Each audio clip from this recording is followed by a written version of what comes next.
Overkill Shadows Fall drummer Jason Bittner has teamed up with Exodus singer Steve Souza, Exodus bassist Jack Gibson, and Angor ex Shadows Fall guitarist Philip Roa to record a quarantine version cover of Megadeth's Wake Up the Dead, with each musician separated in his own home. Bittner uploaded a video of the performance to his YouTube channel, writing in under an accompanying message. Just a bunch of metalheads jamming a cover for fun under quarantine.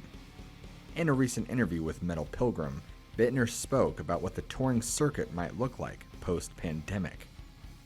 "I don't think it's going to stay the same," he said. "I'll be quite honest with you. I just don't think that we're going to go like this and be back to regular life in a couple of months. It's just not going to work like that.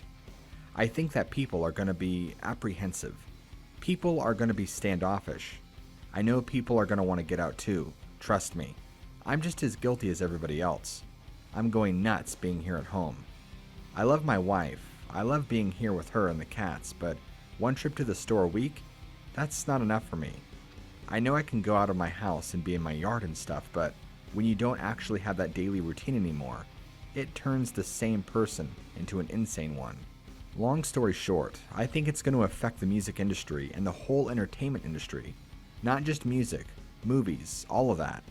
I think the whole entertainment industry is going to be affected by it. You can view the quarantine cover below in the description